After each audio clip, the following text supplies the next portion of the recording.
हिंदू तरुणानं मुस्लिम तरुणीशी लग्न केलं। ईदच्या दिवशी म्हणाली चल आता सुनता कर, आणि पुढे जे घडलं ते धक्कादायकच। उत्तर प्रदेशमधून एक धक्कादायक घटना समोर आली आहे।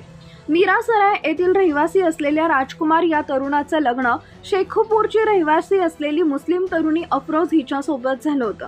त्यांना एक 4 महिन्याचा मुलगा देखील आहे। मात्र आता अफरोज आपल्या पतीवर मुस्लिम धर्म स्वीकारण्यासाठी दबाव टाकत असल्याचा आरोप होत आहे।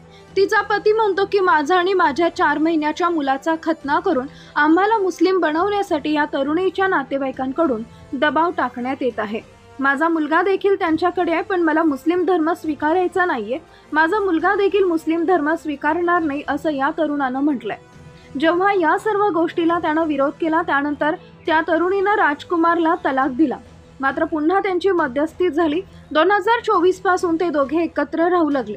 मात्र ईद निमित्त जेव्हा राजकुमार त्याच्या सासरवाडीला गेला तेव्हा समोरचं दृश्य पाहून धक्काच बसला।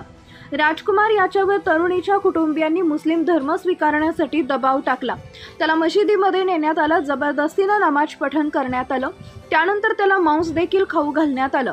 मात्र मी तिथून माझ्या मुलाला घेऊन पळाल्यानं वाचलो असा आरोप या तरुणानं केलाय। अशाच बातम्यांसाठी लाईक, शेअर आणि सबस्क्राईब नक्की करा।